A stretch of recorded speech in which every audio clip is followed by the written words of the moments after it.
Hey traders, welcome to another episode of Charts and Coffee. Happy Monday, everybody. All right, we're releasing the Kraken today. Have a little, what am I having today? Oh, Ethiopian, little medium roast coffee. So hope everyone had a really good weekend. If you're a Bucks fan, or let's face it, if you're a Patriots fan and you're rooting for Gronk and the GOAT, that was some game.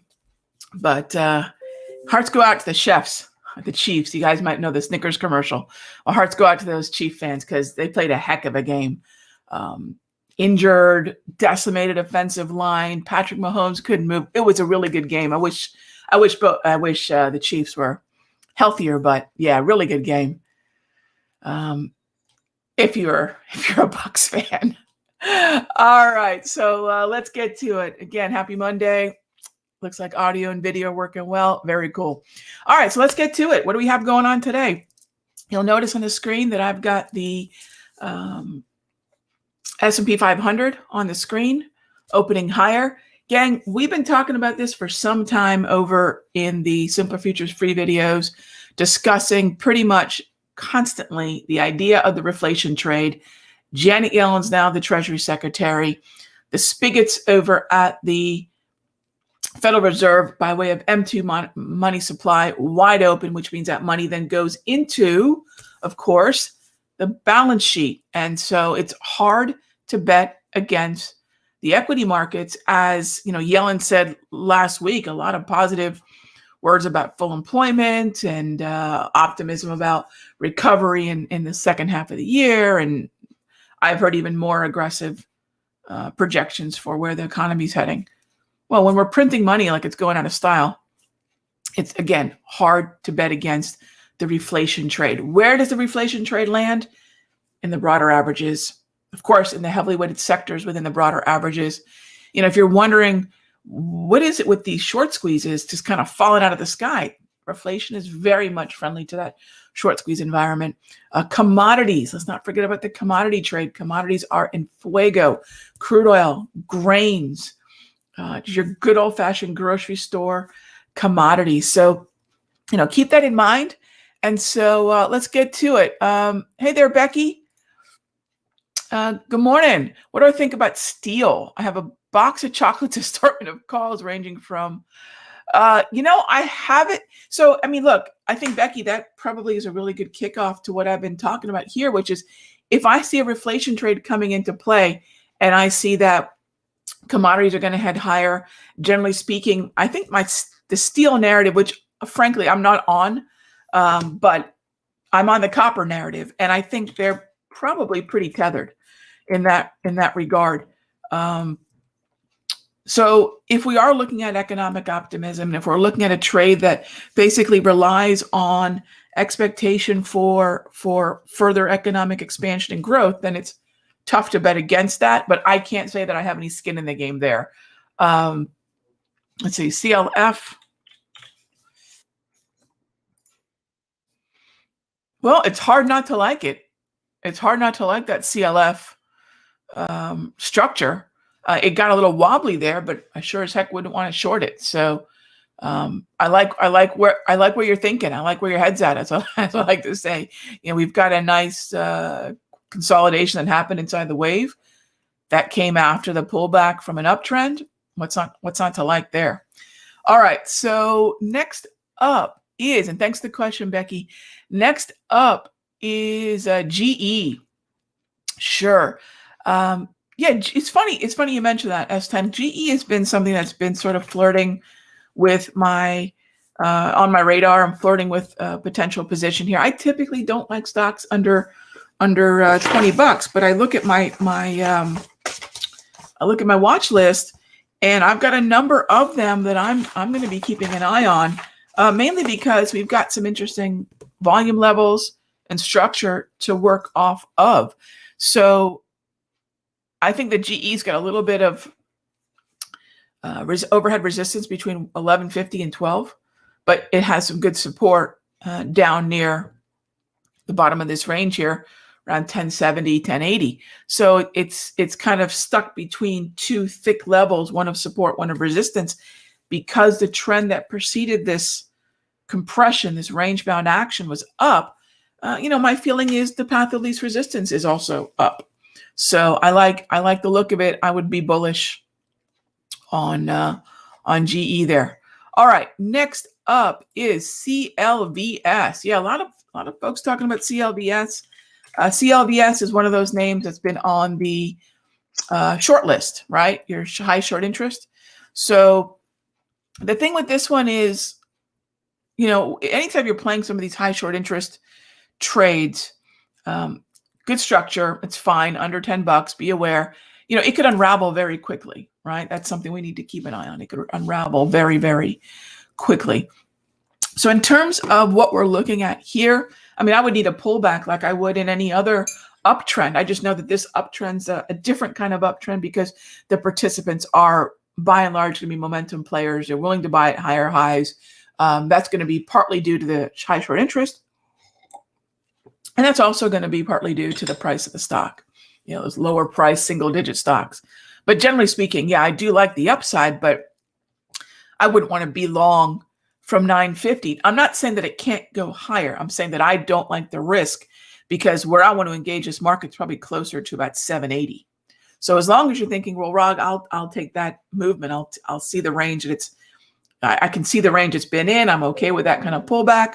Then terrific. As long as you can understand the risk that you're taking by, if you are engaging at the top of the range, if you're already in, enjoy the ride, right? You put the quarter in the machine, go for it. All right. Too many penalties in the game yesterday. It's funny, Jimmy. I didn't think the refs overdid it. I don't think they were too. I saw more complaints, of course, about penalties that weren't called. But yeah, I guess you could. It was, like I said, for the most part, I think they called a pretty good game. They just let them play, as they say. But like I said, I wish the Chiefs' offensive line was healthy so we could have seen really what Mahomes could have done. And he was walking around in a banged up toe and limping around. Yeah, it was interesting. Hey there, Rolex. Good morning. What's your take on Tesla investing $1.5 billion in Bitcoin? Look, I'm not a bear on Bitcoin. A lot of you that have been following me for some time know that I've been bullish in Bitcoin since 2016. I can't take credit for that because I gotta thank one of my nephews back in India who was saying, telling me, Auntie, this is something that we're all looking at. We're buying. They were confiscating rupee at the time in India.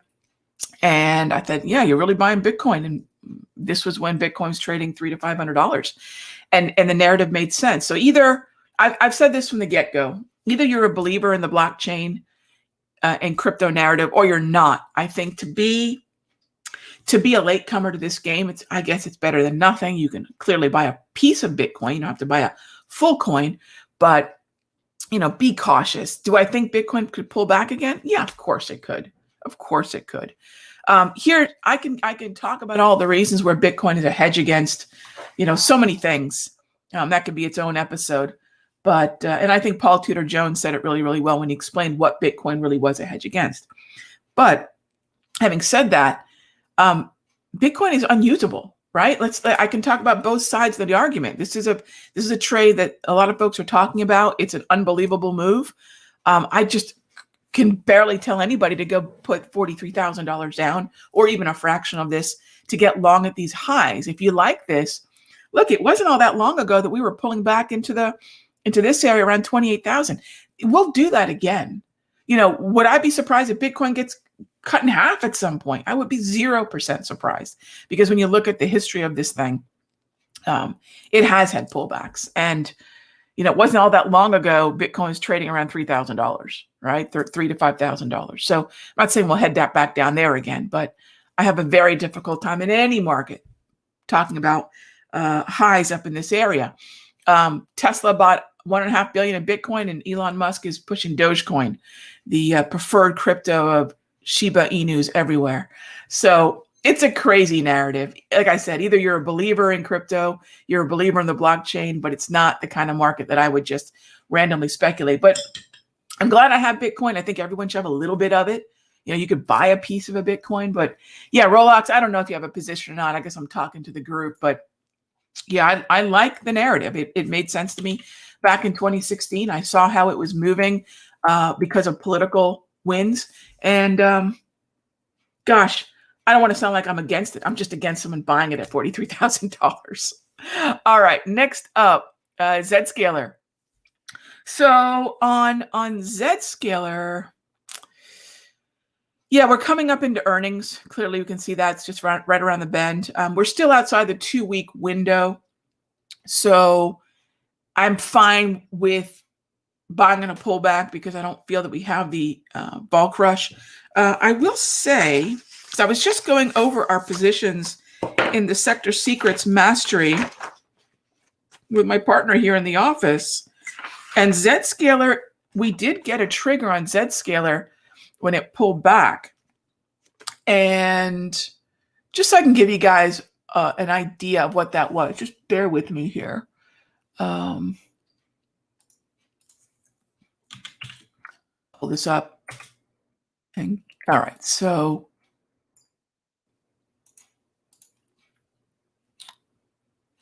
this is what it looked like. And let me share this with you guys because it's kind of cool to be able to show you guys how we do things in that room.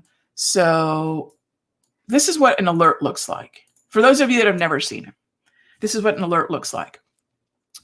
So you can see the date.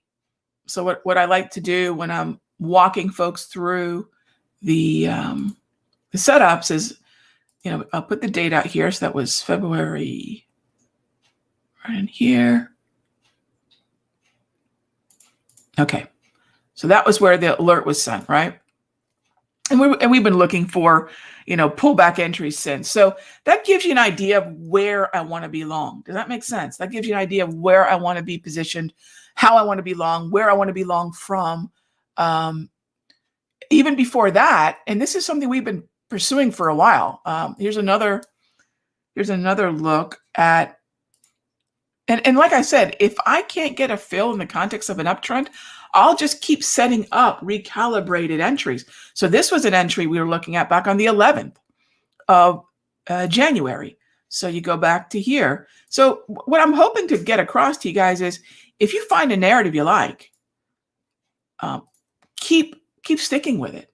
Find the level from which you're comfortable getting in and keep sticking with it. And I think a lot of times traders will abandon a particular trade because they didn't get a fill right away. What I'm saying is if the structure's there, stick with it. So thanks for the question, Rick. Yeah, it's definitely one, as I've shown you guys, that we've been all over in hot pursuit of in the Sector Secrets Mastery. All right, let's see. Hey there, James. All right, what do we got here, my friend? You got a list for me. All right. QLYS. I like it. When we get into the room, James, we'll take a look at this one. And one of the things that I just recorded over the weekend was a conversation about correlated versus uncorrelated stock. In other words, when I look at Qolsys,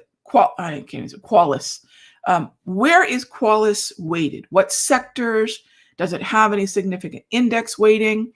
Or is it part of a separate group, which is important, but is it part of a separate group of stocks that are either very lightly correlated to a broader average, or they're weighted within a non-high concentration weighted ETF, or they're sort of able to do their own thing regardless of what's happening with the S&P, Dow, and NASDAQ.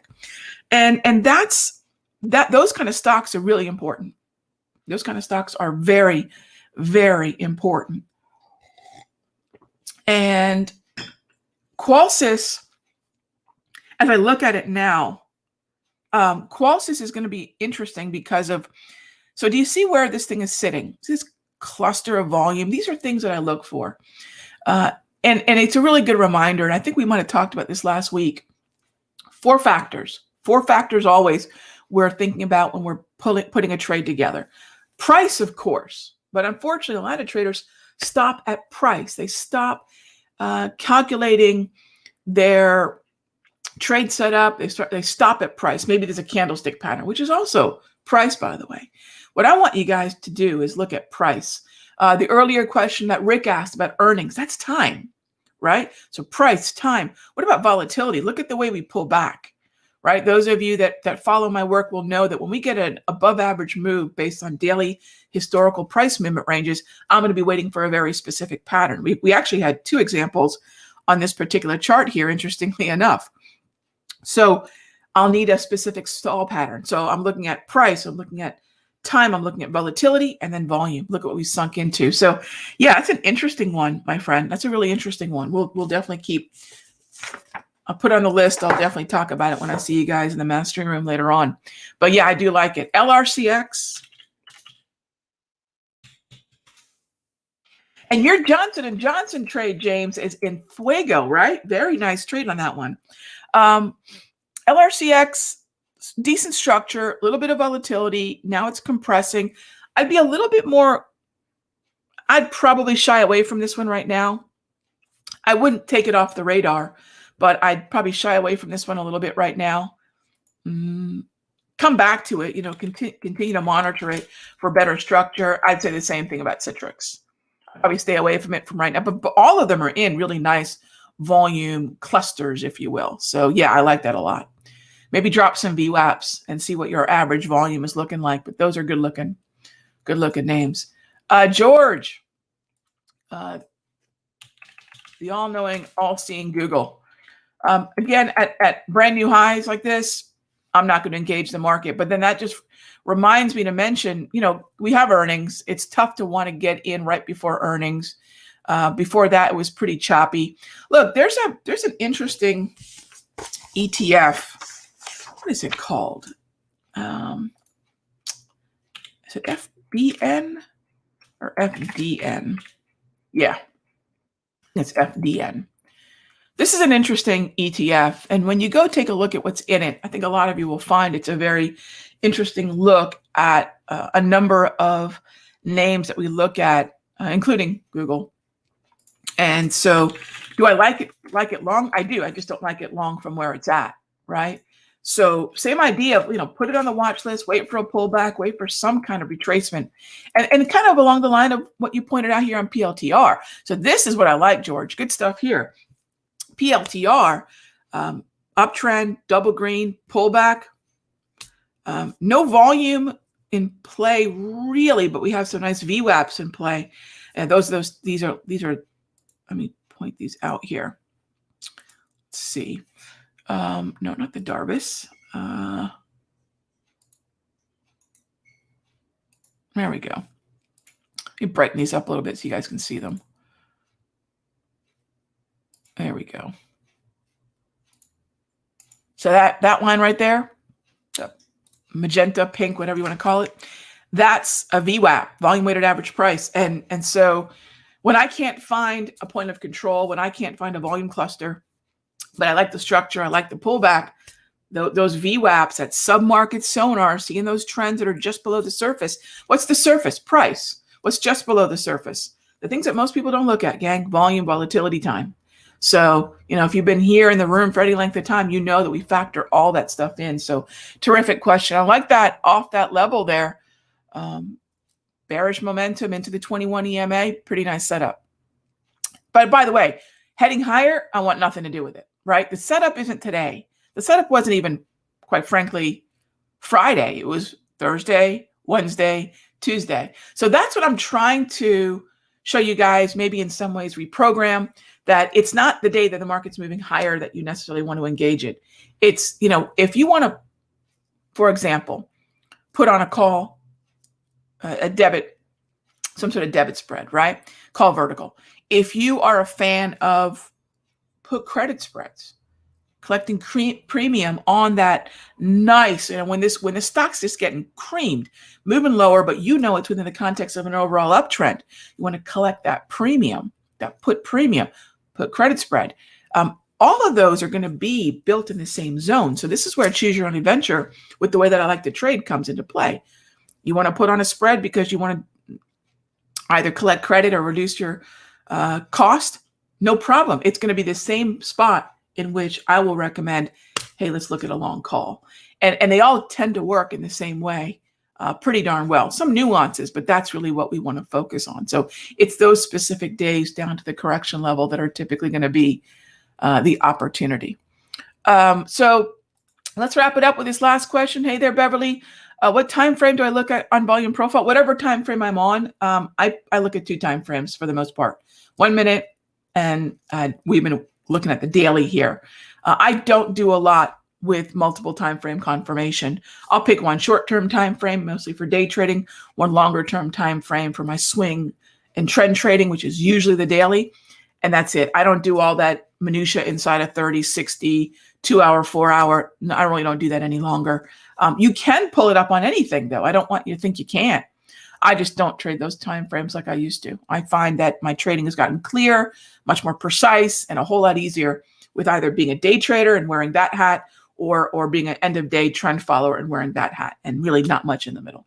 So as always, gang, thanks for joining me for Charts and Coffee.